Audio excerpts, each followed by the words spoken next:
been raped, molested by a dad, a brother, a mama's boyfriend, or someone who they end up hurting. Their children have either been raped, hurt, abused by someone that's in that family, and they end up hurting that person and going to court, getting sentenced to prison. There are some that took on crimes that a boyfriend may have committed, or a sister may have committed, or a mom, but because they didn't talk, and they didn't talk for a very long time, they ended up going to prison and serving a sentence that maybe that other person should have served, but they took it on because they did not talk. They did not tell who really did the crime. So, and today, when y'all meet ladies that's coming to my sister's house, you may be dealing with a person like that who don't talk. You may be dealing with one that just talk too much, you know, but a lot of times when you got women coming out of prison, they're not ready to tell their story. They weren't ready to tell it to the lawyers. They weren't ready to tell it to their family. They weren't ready to tell it to the judge. So they took the consequences that came with the crime. Today, I brought someone with me who's going to tell you her story. And I have to say, considering the occasion, I am very proud to introduce her because she will tell her story. She's not proud of what she's done, but she will tell her story. So we have a little birdie that's no longer caged. She's not caged anymore, but she's ready to talk. She will talk a little bit, and if I have a little bit more time, I want to come back and tell you ladies just how to deal with the ladies who you're going to be coming to your home. I would like to introduce Laura Riddick. Laura Riddick, do you mind coming up and just tell me a little bit? First, it is a joy to be here today. What you do is so amazing because all of us that are released from prison, we need a place to go. We need a safety net. We need a faith-based community and women surrounding us that are going to support us and be our mentors. As Ms. Barrera said, I was incarcerated. Today makes 6 months that I am out of NCCI.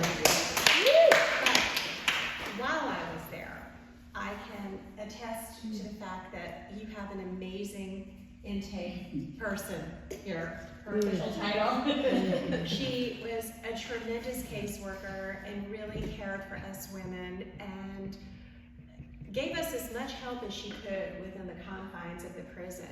Supported us, mentored us, was a shoulder to cry on, just an amazing person. And I know that God had me on this path for a reason because I met the most incredible people that I would not have met otherwise. But I was incarcerated for 5 years at NCCIW. I had a political job. I was the Register of Deeds in Lake County, and I embezzled a lot of money and betrayed the taxpayers, the people I took an oath to protect and serve, and stole a lot of money. My case was a little different because all of the money I stole, I put in the bank. And what Ms. Barrera alluded to is that so many times women and men end up in prison because of some type of childhood trauma. In my situation, my dad left when I was 9 months old, and my mom and dad married at 18, and he left. My mom came home and he was gone one day, and she had a baby and no place to go except her parents. And my grandparents didn't have anything because my grandfather was a compulsive gambler. He played the ponies in New Jersey, which is where I grew up.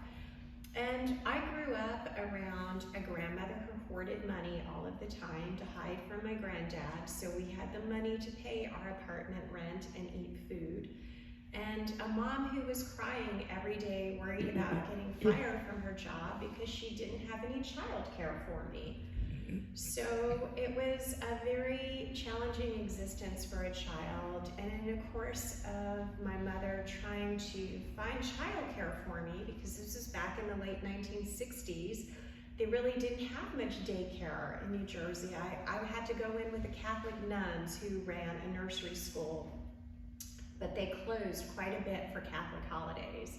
And I was left in the care of an older woman in the apartment complex where my grandparents lived, whose son routinely molested me for 3 years.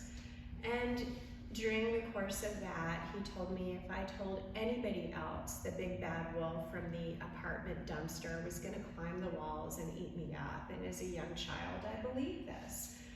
And I never told my mom, and it started this sort of habit and pattern of me trying to keep everything that was going wrong in my life to myself, not sharing it with anyone, being afraid I would upset other people.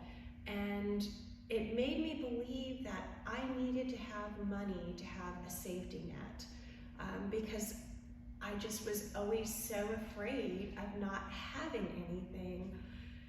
So when I got stressed out as an adult, my reaction was to steal money and put it in the bank as a way of protecting myself and my child from some unforeseen catastrophe that might occur.